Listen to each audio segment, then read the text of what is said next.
members, ladies and gentlemen, let me start by underlying our 100% commitment to the goal of education for all Syrian refugees in line with our pledge at the Syria London Donors Conference.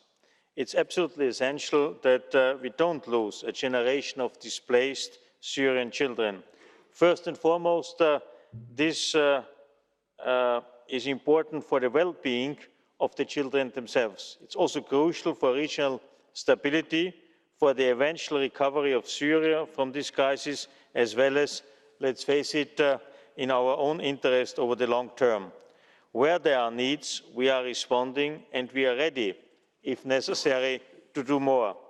Our neighbours in the region need to know that we stand by them as they work towards a better future. One of the outcomes of the London conference was a joint commitment to provide access to quality education for all refugee and vulnerable children in host communities. We will make every effort to empower young Syrians by investing in their future. Education is and has always been a key priority of the EU response to the crisis in Syria. So far, we have made a substantial contribution to education in Lebanon, with 180 million euros allocated to this sector since the beginning of the crisis. We have stepped up this approach both through the EU Trust Fund in response to the Syria crisis, as well as the compacts we have been negotiating with the Lebanese and Jordanian authorities. This aims to turn the challenges posed by the huge influx of Syrian refugees into an opportunity, both for refugees and host communities. In Lebanon, the focus has been on education, where we hope that reforms will have an impact across the entire public education sector. 42.5 million euro have already been allocated to the so-called Reaching Old Children with Education strategy.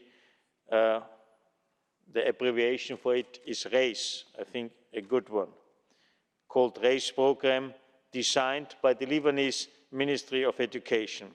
A substantial part of this has gone towards the enrollment of Syrian children in formal and non-formal education, the supply of educational material and transport.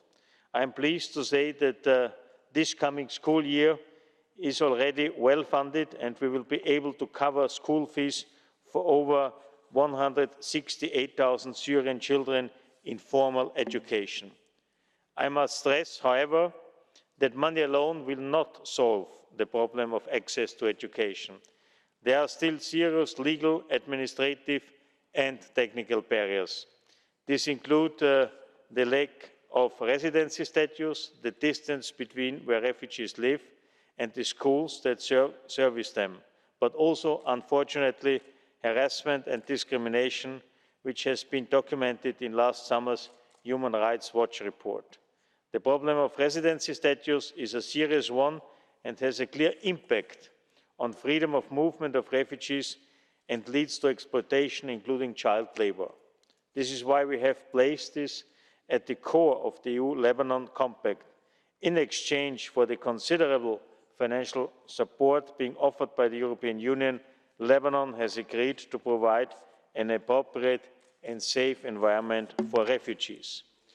We are working closely with various UN agencies and international NGOs in this respect, and it should be noted that when we see or hear of the commendable work being made by UNICEF, UNHCR and others, that behind this effort there's a strong European Union contribution which should also be acknowledged.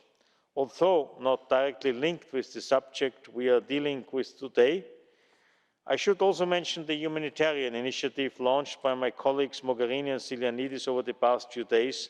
The tragedy of Aleppo cannot continue, and we call on all parties concerned to ensure that the desperately needed aid can be delivered. I thank you for your attention and awaiting a very fruitful discussion. Thank you very much.